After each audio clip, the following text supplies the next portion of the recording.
This is your fix. I'm your host, Stassi Schroeder. Welcome to Tell Me Lies, the official podcast. What's the most unhinged thing of season 3? Steven, because he's so evil. I do think he is misunderstood. You see everyone face consequences. It's intoxicating. The writers just know how to trick you. There's always a twist in this show. Tell Me Lies, the official podcast, January 6th, and stream the new season of Tell Me Lies January 13th on Hulu and Hulu on Disney+. Taste the Mediterranean at Whole Foods Market with a vibrant selection that captures the flavors of the region. Shop coastal favorites like responsibly farmed whole bronzini and jumbo white shrimp, and pair them with specialty pastas, robust olive oils, and aromatic sauces directly sourced from the Mediterranean. Want a fast and easy dinner? Grab refreshing Greek salads and tortellini from the prepared foods department. Taste the Mediterranean now at Whole Foods Market.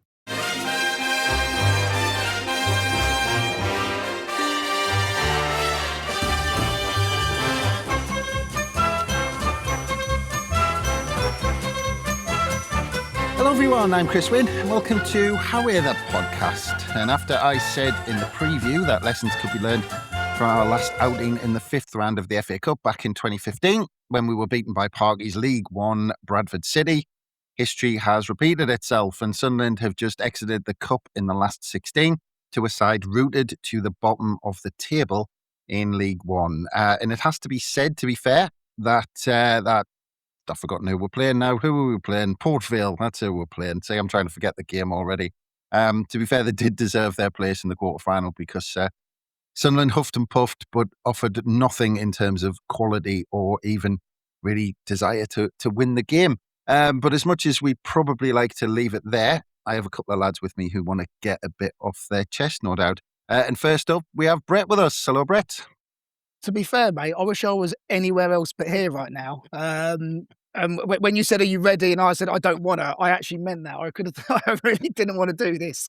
But yeah, there's a lot to talk about. There's a lot to moan about. I think it's one of those like moments where if I don't laugh, I'll cry because yeah, we just was not at the races at all today.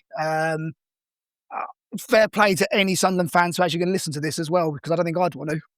Yeah. I mean, Brett, just quickly though, because I mean, because when I introduce our next guest, people will not understand why I'm saying it, because we're of, I would say, a similar vintage. And apologies if I don't know exactly how old you are, Brett, but I think we're roughly about the same age. And only 4 times in my lifetime have Sunderland reached the quarterfinal of the FA Cup. And this is a huge thing. And just to go out with this at a whimper, it's just, it almost hurts. I think that is it, mate. And I think we probably are a similar vintage, to be fair. We're both, we're both children of the 80s. It's rubbish. It just, all I ever wanted, this season especially, I think that's what the worst part of it, where we got to 40 points in midweek. It was like, right, let's focus on the cup. There's a really good chance. To be fair, there's still like, the big boys are still in it. Chelsea have won, Liverpool won, Arsenal won. So winning the FA Cup was always actually going to be a tall ask. But it's nice to dream. It's nice to be in the hat for the quarterfinals. You win this, we're at Wembley. And the way we went about it, I just wish, our thoughts had actually like transcended onto our players today, because it felt like they just didn't get the memo what this cup was all about. Yeah, absolutely. And people have probably guessed, because whenever I call myself old, we usually have this person with us, because we have Jonny. Hello, mate. Hello, Chris. Hello, Brett. Yeah, I wish we were joining each other under happier circumstances, but at least we've got a chance to have a bit of free therapy, yeah?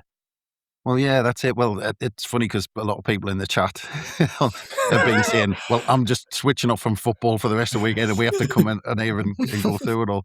But we're just saying before we recorded, Jonny, that, and I've said this a few times actually, just generally with Premier League games, but I almost think that it went into the mix as another leveler, just the fact that it was this early kickoff on a Sunday, and it shouldn't. And I don't know why it is, but these early kickoffs on Sundays just have this slow tempo about them.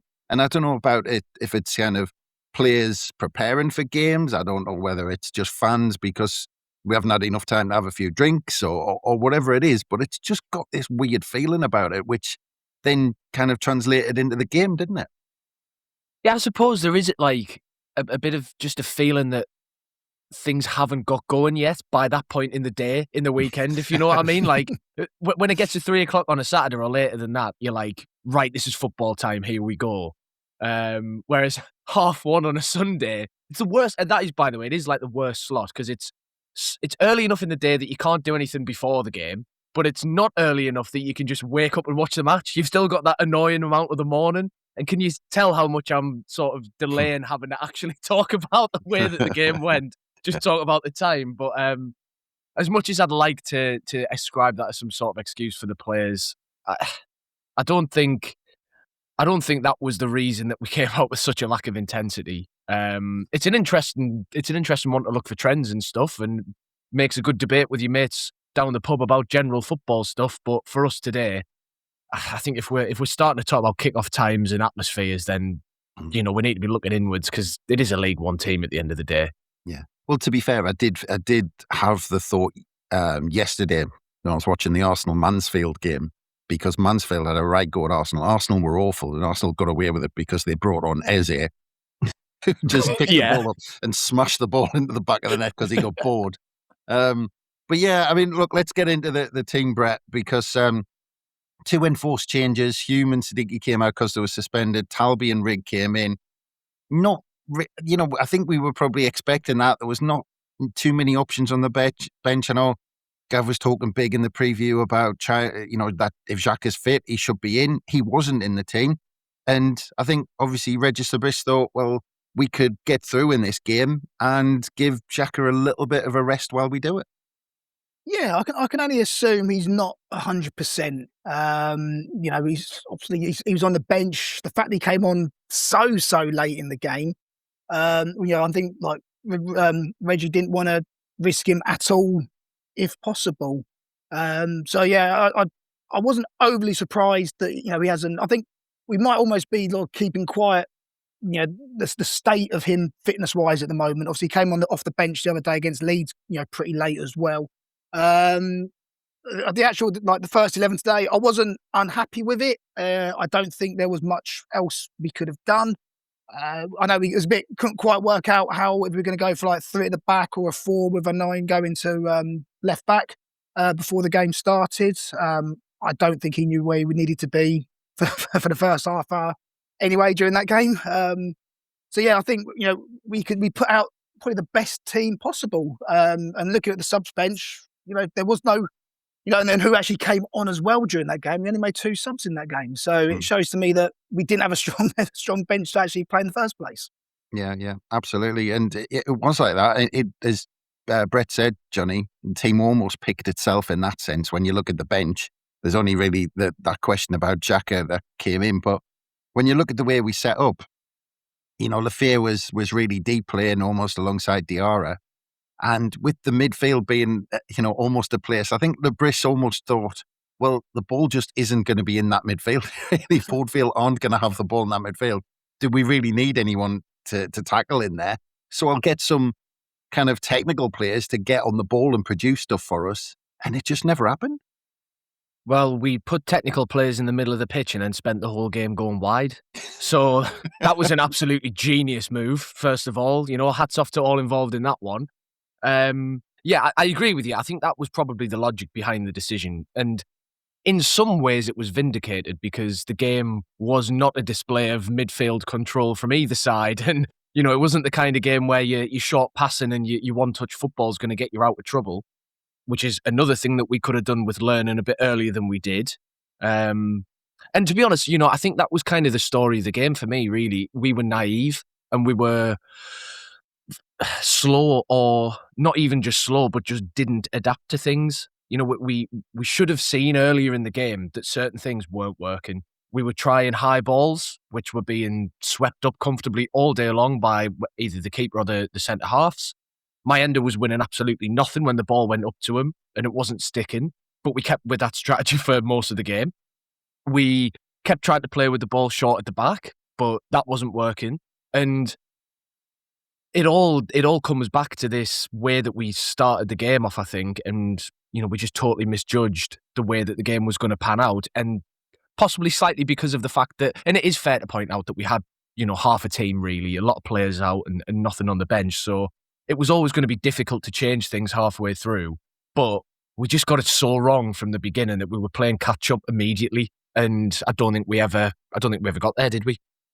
Well, actually, I mean, the first few minutes, Brett, there was a little bit of pressure, and we had that corner where the goalkeeper actually had an absolute shocker. He kind of punched the ball into midair, and I think it was Mayenda who got onto it with a header, and then it was deflected onto the post. Whether it was the hand, whether it was the head, there was a quick VAR check. I don't think it was properly clear. I wasn't claiming for it to start with. I was quite surprised when it did go to VAR, to be honest, But again, one of those things, if we'd have gotten a goal in the third minute, you'd imagine the whole ground would have went flat, and it's a completely different afternoon, isn't it?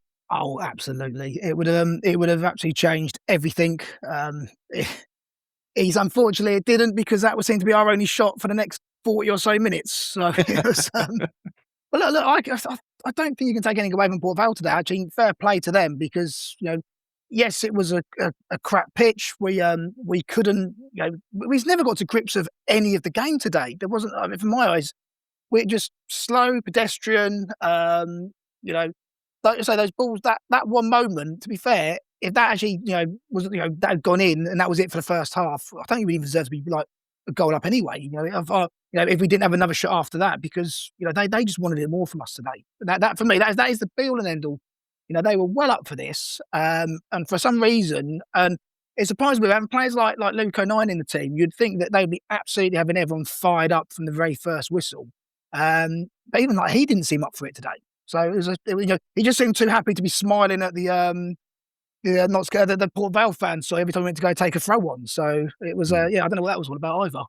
Yeah, well, I mean, just looking at what I was putting down for the first 20 minutes, I was saying we looked comfortable, but when we were getting into decent positions, passes were just going astray. We just kept knocking it out of play when we were getting into decent positions. And actually, after about 20 minutes, they showed a montage of the ball bobbling around a player's feet and things like that, and there was showed that the passing accuracy was around 70% for both sides. But Johnny, do you think?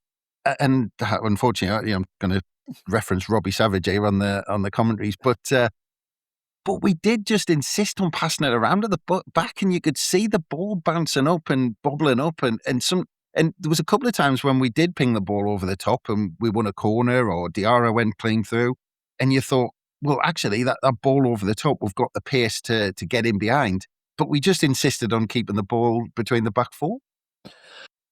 It was infuriating to watch, wasn't it? Because it was one of those where you see it happening repeatedly. Obviously, every time that we kept getting the ball, we kept trying it, and you were just getting angrier and angrier every time because it kept not working and we kept doing it.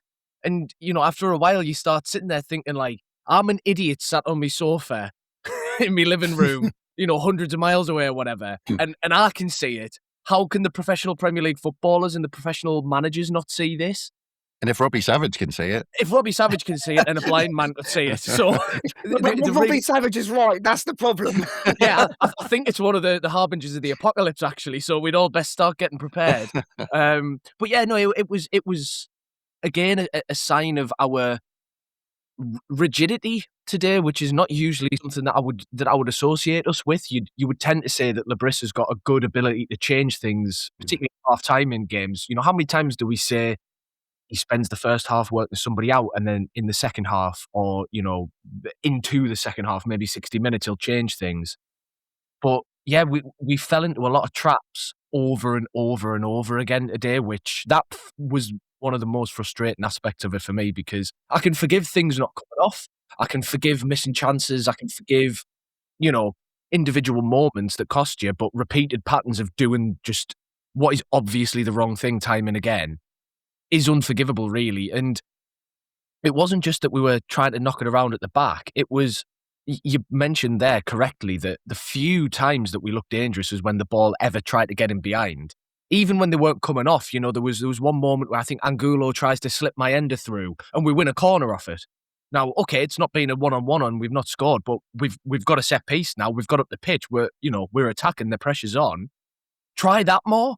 Because, if you're sliding the ball through or trying to knock one over the top, it doesn't really matter if it bobbles about a bit or anything. You're just trying to get somebody into space to run onto it, so you can help equalise things a bit and take the pitch out of the equation. But unfortunately, for whatever reason, we just weren't doing it.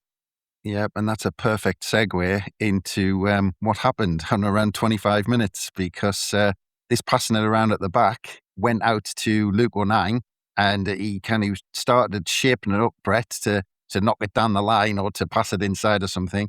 And then he just turned around and started sprinting towards our own goal. I mean, it was kind of memories of Nyron Nosworthy against Middlesbrough all those years ago, although Luke O'Nien decided on a bobbly pitch to smash it as hard as he could back at Elborg's goal. And thankfully, Elborg was on the ball and managed to get his head on it miraculously. I mean, at first I did think he was going to catch it, and I thought, what is going to happen next once he catches that ball?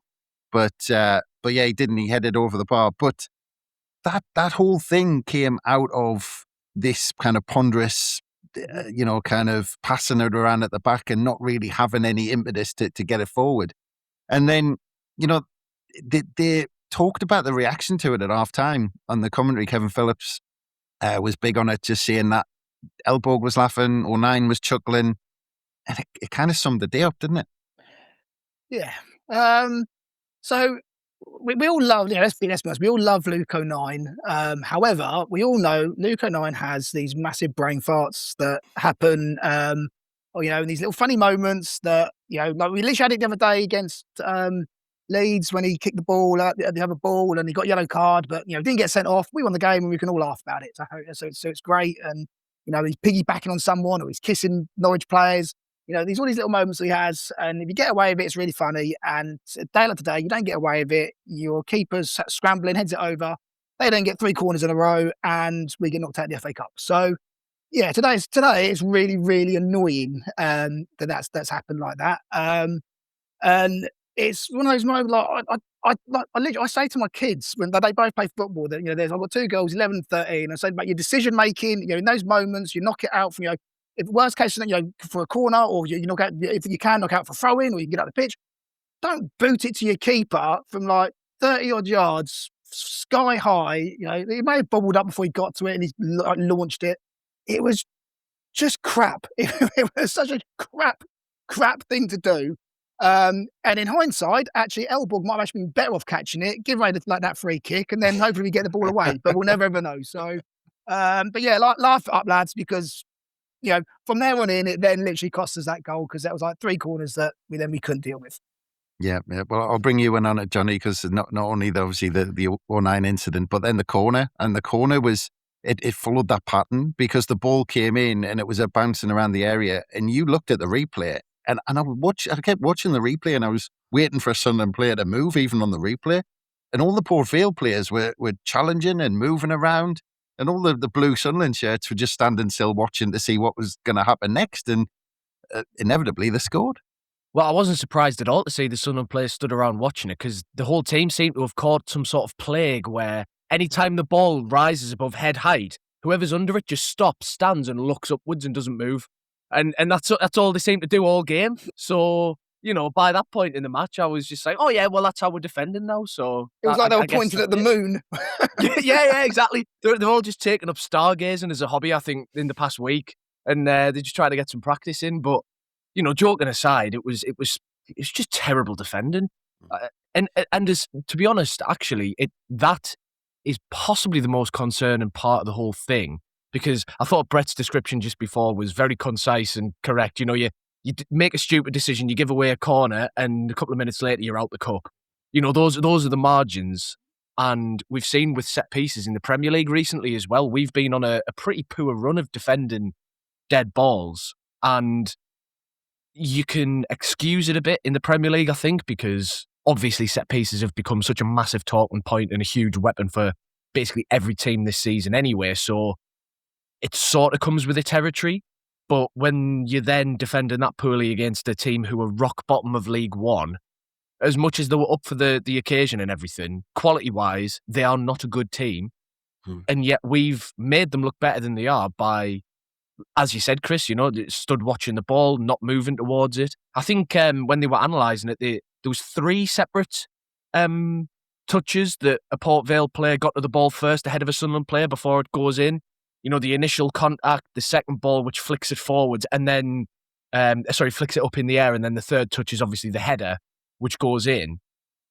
You can't, like, to lose 1 loose ball is unacceptable in your own 18-yard box. Never mind to lose 3 off the belt in a couple of seconds to concede a goal. Like, that is as much desire and mentality and intensity as it is anything else, because you can't tell me that Port Vale have got better set-piece coaching than we do. Like, it's just not possible. Or if they do, there are some bigger questions that we need to be asking.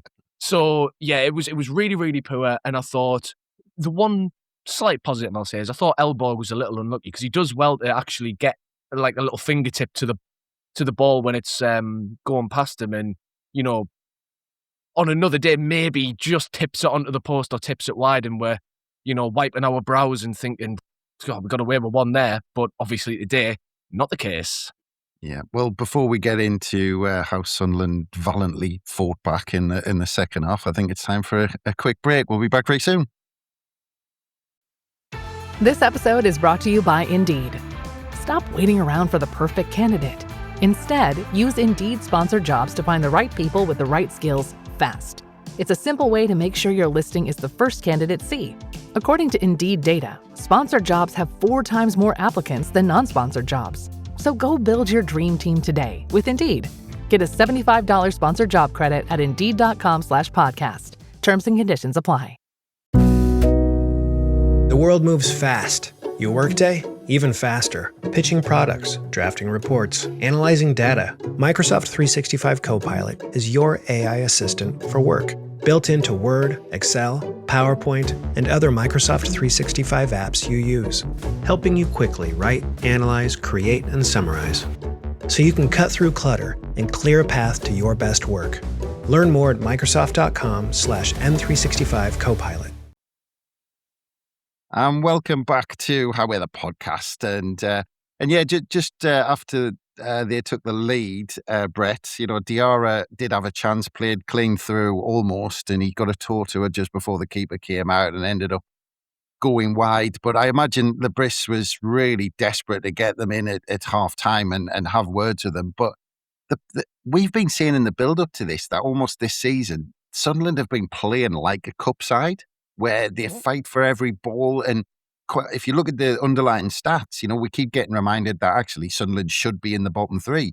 But because we play in almost that cup spirit with a cup tie, that to get on the right end of the result, regardless of how games pan out, that's how we play. And that's kind of that's the foundations of this side. And it's just so surprising that when it comes to facing a side who are going to be based on that, we fall down on that and we turn up and we're completely flat. And it's just bizarre that everything we've been built on this season just completely disappeared. It's a little bit like where, you know, I've said it used phase 4 as it's us against the world, and we really seem to like rise to the challenge. And actually that, when you're saying they're like a cup team, that hits the nail on the head. Like, for, you know, some games this season, you know, like watching that game last night with Wrexham Chelsea, you know, that's almost like how we were playing against Arsenal sort of early in the season. We're fighting for every ball, we're chasing everyone down, and you know, the players literally they're so up for it. And I say that there's that us v them sort of attitude, and you know we're literally going to we'll die for this club right now. And it's almost like we've gone here like we're not the underdogs in this game. You know, we're the Premiership team. We're mid-table Premier League. We're going to roll up and we're just going to do our stuff, and we're going to pass it round, and we're going to we'll just wear them down and easily win this game. And you know, in a game like this, you do need fighters. You need people who are going to stand up for it.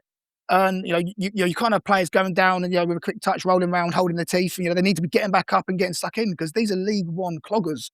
It was almost like at times today I was pining for like Chris Maguire and Aidan McGeady to be in that team. Oh dear. Because they know how to like deal with League One players. That's what I mean. We need players who actually were going to can stand up and fight against these players, because you need just toughen yourselves up and get stuck into them. I fancy a big apologies for any flashbacks. I've just given people by mentioning them 2 names.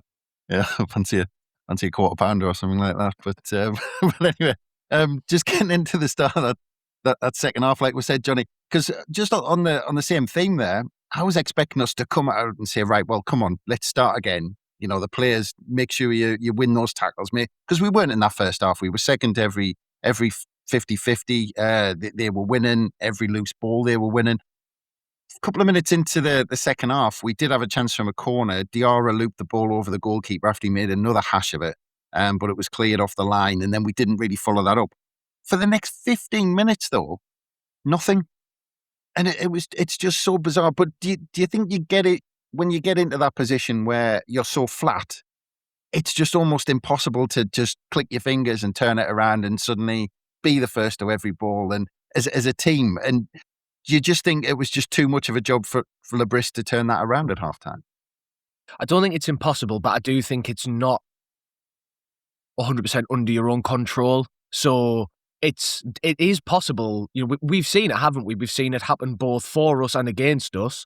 Let's be honest, most often against us over the years supporting Sunderland. You've seen us be decent in the first half of a game and come out second half and look like we kind of kick a ball, and vice versa. Sometimes you do just come out the trap second half, and for whatever reason, God knows what is going on inside the players' heads, in the dressing room at half time and then when they come out. But sometimes whatever it is does light a fire under them.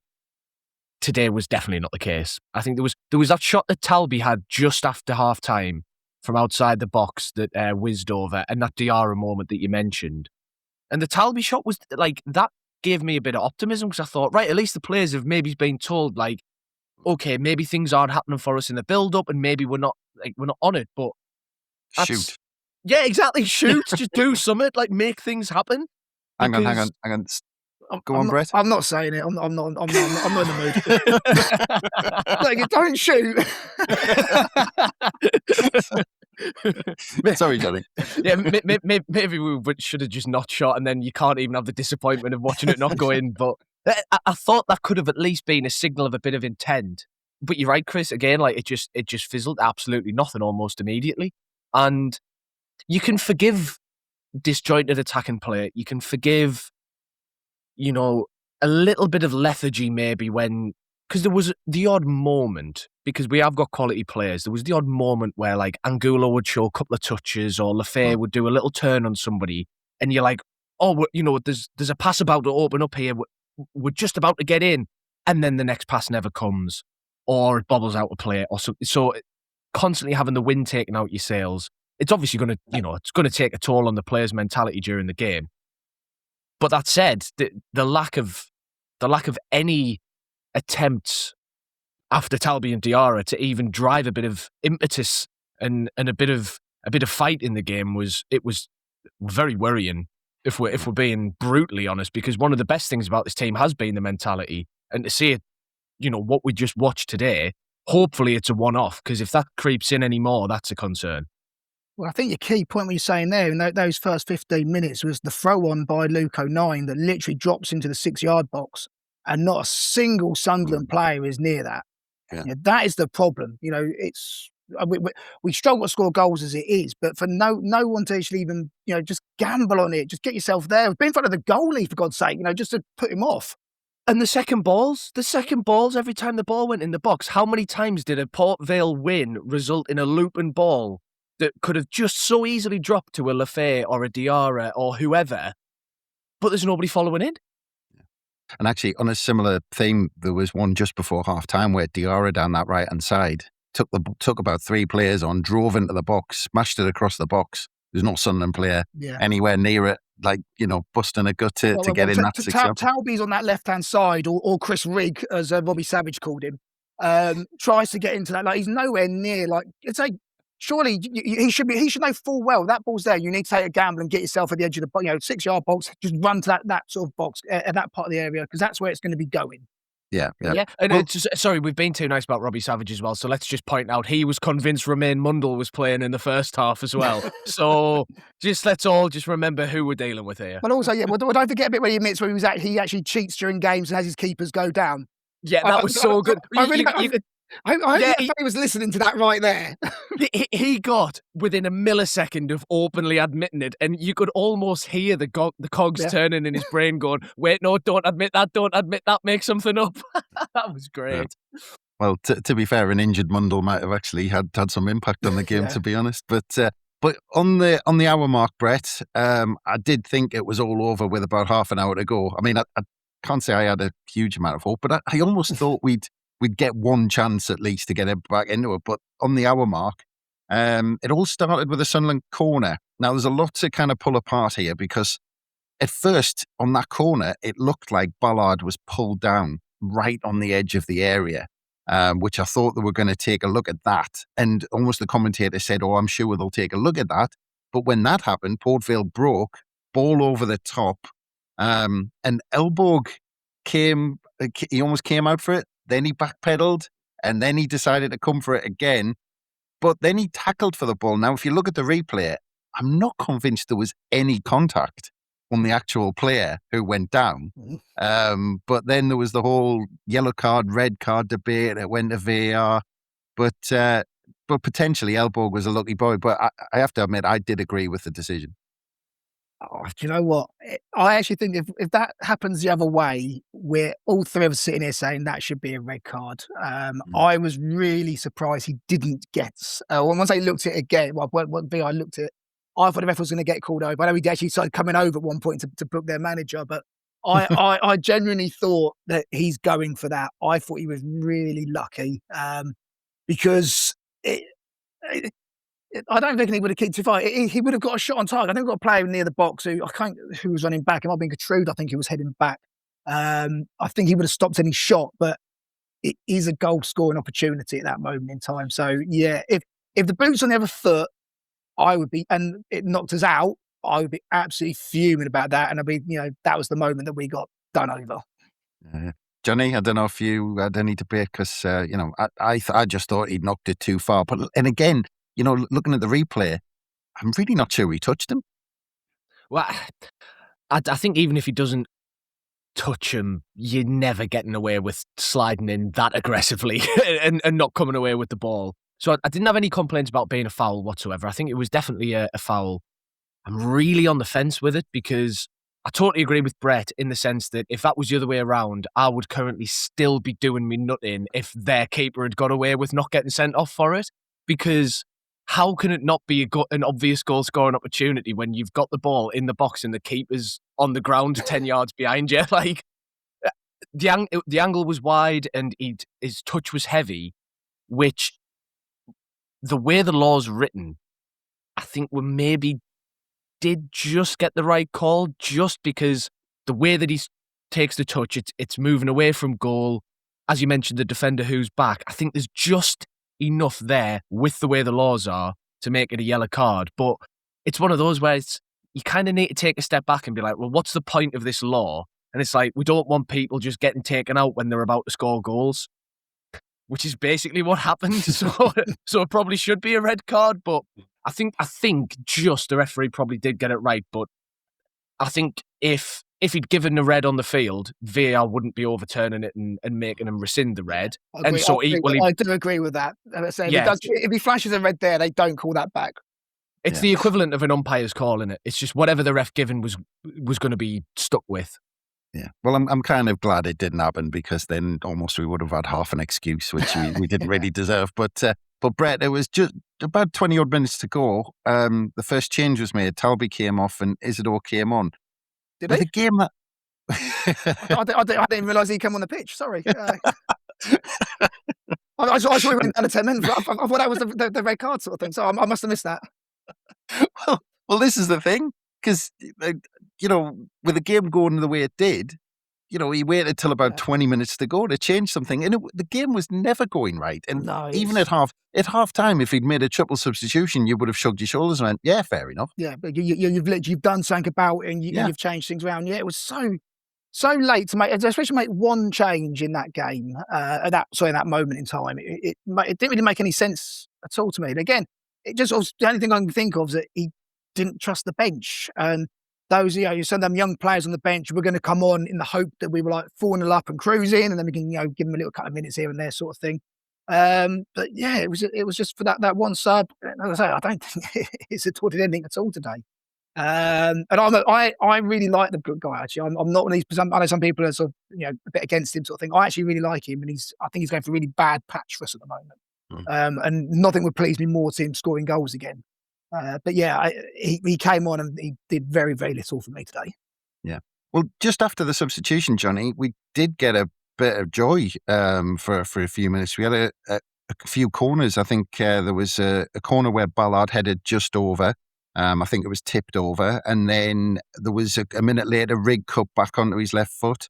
I think he then crossed the ball to the back post. Angulo made a good header. That was a good save from a corner. And then actually, I think that resulting corner was Ballard headering it again, and it was tipped over for another corner. But we seem to be trying to rely on set pieces, and the amount of times we had the ball in wide areas, Angulo had it, or Talby had it, or Lafay had it in the middle. And we've been talking about it all season in certain games, but we've been taking that one opportunity, getting a draw here or winning a game here. But in a game like this, it was kind of really highlighting our lack of creativity and how much we actually created in open play, didn't it? Yeah, and I don't think it's a coincidence that the one of those that came out of open play, which was the Rigg ball to Angulo at the back post, that comes from, a ball over the top of the defence for Rigg to run in behind on to get onto the ball in the first place. And then, a clipped ball over the top of the defence into the space behind them for Angulo to run onto. Funny how that works. If only they could have seen that an hour ago. Anyway, bitterness aside, I think you're right. We for some reason, we seem to play for set pieces a lot for a team who's got actually a comparatively quite poor set piece record. So make that one make sense. Joint worst in the Premier League off corners, by the way. Exactly. And again, that doesn't necessarily mean we're terrible because the whole Premier League's obsessed with set pieces at the minute, it feels like. But it does make you wonder where the thinking process came from for that side of the tactical approach. Yeah, it was a little spell of pressure, and I think, their keeper played well. You've got to giving a bit of credit to Port Vale, tipping the Ballard header over, the save from Angulo. And look, some of them are saves that he probably should make, but still, you've got to make them. And he did that. He did everything that he was called upon to do, so fair play to him. But yeah, it was another sign of how stop-start we were in our approach that, like I've said, the only one of those that came from open play is the one that came from us actually moving the ball quickly. And at the risk of being a bit tactics nerd about it, I think so much of the time we're reliant on people running from outside to in rather than inside to out. So we get the ball out wide early and then we're constantly after people to be making runs that are going towards goal, essentially, or inside. You need players going from the middle, running out towards the channels, out towards the flanks. Then you stretch a bit of space in the middle, then you cut inside and go at them. But we never bring people outwards enough. Mayenda was through the middle all day. He's not dragging the defenders around enough. And I think he's been guilty of that a lot this season. Lafay, because he was playing so deep, he can't get up and start trying to stretch the defenders outwards either. So the end result is they're happy enough to just be able to go, right, well, if you're going to go wide early and try and come in at us, we're just going to stick everyone inside our own box and defend from there, and we'll go compact. That's what a defending team wants to see. They want to see everything in front of them. They want to be able to sit narrow and compact and not leave any space, and they want you to just play in front of them, and they'll just let you do that all day. We needed to stretch them, and we didn't. And again, part of that's the options, but I don't think we even tried enough. It's a lot of words for saying if you don't shoot, you don't score. Well, I'm sorry. I do feel like I have to just be stupid today because I'm so annoyed by this result, and I'm literally, if I don't laugh, I'll cry. Well, I did want to bring you in on this creativity discussion, Brett, because there is, is this a bigger question that we're asking, or that Sunderland just don't create all that much, or is this a game where we're playing a side where the expectation is on us to attack and create things? And do we have a bigger problem with when we play teams like that, as we have, we talked about maybe Fulham at home the other week, where we were maybe expected to be dominant in the game and it didn't happen, and then we don't quite know what to do after that. Is there a bigger question to ask, or is this purely a result in the game today because of the way we approached it and the fact that we were just second best in the mentality and how we approach the game? No, I do think it is a bigger problem. Throughout this season, we're not particularly big goal scorers. We're not particularly big, chance creators. We've seemed to have gone, I think the game plan for this year has always been to be solid and work hard, and we'll nick results sort of here and there. I think in the summer, that's where the big process has got to be now, is to try and is to get more goals in that team and get and that's what I think we'll look at, to bring these sort of players in and change things around to do that.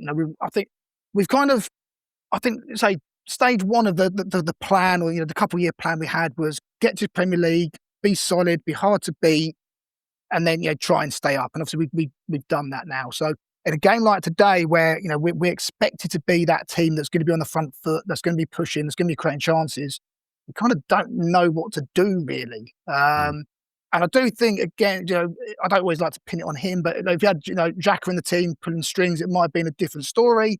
Because he sort of holds it back a little bit forward, and lets the other guy, like Vic was Lafille was so deep today that he couldn't really push forward. So no, I think here and now, we are struggling to create chances, and it is definitely something we do need to be working on. Yeah. Well, the last chance I've got is on 78 minutes, when there was a Enzo Lafille cross to the back post. Mayenda flicked it on, and Angulo kind of hit the post. Maybe should have scored, but he was ruled offside anyway. But I've got from 78 minutes, and then I've got, Xhaka came on with around 10 minutes to go. But Johnny, there's no big push. There's no big chance. We're not penning them in. We're not even putting long ball diagonals in from halfway line. There's almost nothing. There's nothing there. You're waiting, you're going, right, okay, there's going to be a big finale. We're going to really pen them in at some point for a couple of minutes. It just didn't happen. The closest we got to anything like that was, there was literally maybe 2, possibly 3 long balls we played once we'd eventually remembered, we've got Ballard on the pitch, who's absolutely unreal in the air in both boxes. Maybe we should stick him up top.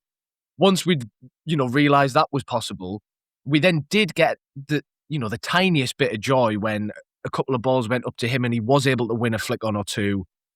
And we still did nothing with it, but at least we were, and it goes back to a bit like what Brett was just talking about, and what I was saying before, where there wasn't enough movement to create the space to stretch people to allow us to capitalise. Because I understand it's different right at the end of the game when Ballard's gone up top, because at that point they're obviously going to just have everybody behind the ball and just be defending and hanging on. That's their prerogative.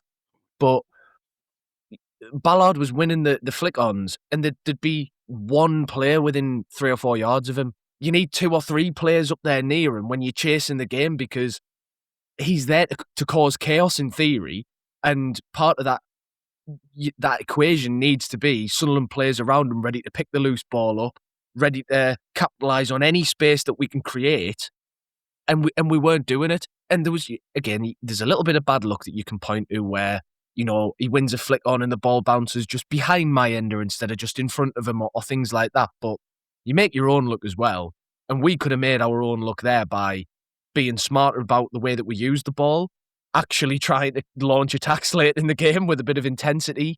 There are things that you can do to improve your own chances, and we weren't doing that. And on top of that, Port Vale were very much at the races, which, it's always a mountain to climb when they're at it and you're not. And when you don't make the right decisions under pressure, you're finished, aren't you?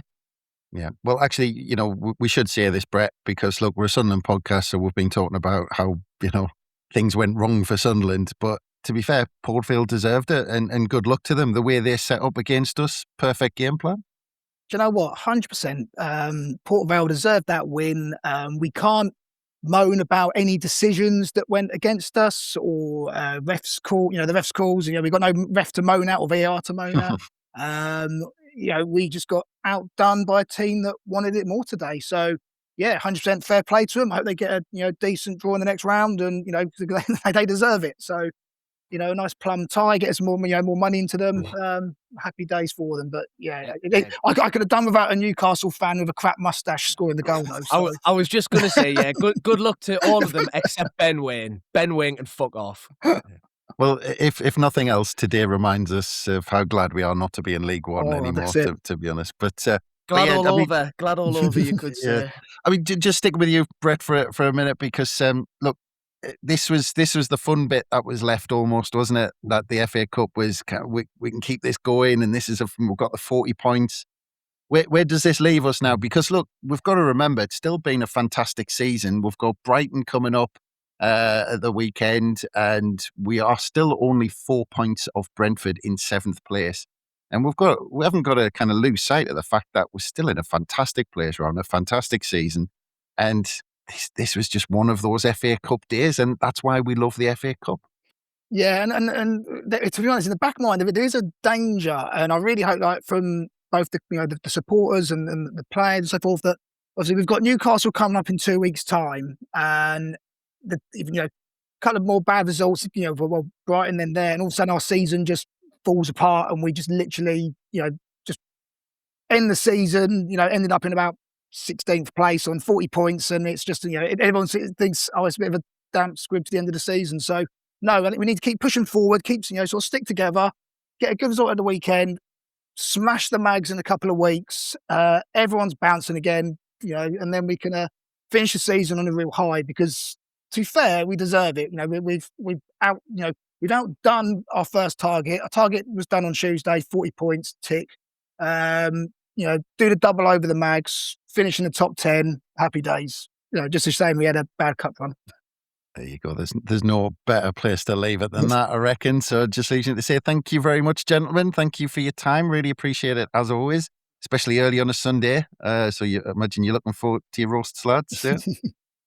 I've got some beef in the slow cooker, and I'm quite a few beers in. So yeah, happy days. I'm just looking forward to not having to watch Sunderland anymore today. Actually, the rest of the day feels like magic now, comparatively.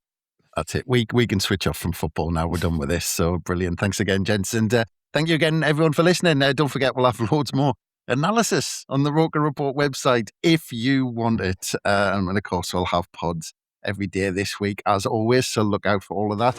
Otherwise, it's a day to forget in a season to remember. But from us, it's bye for now.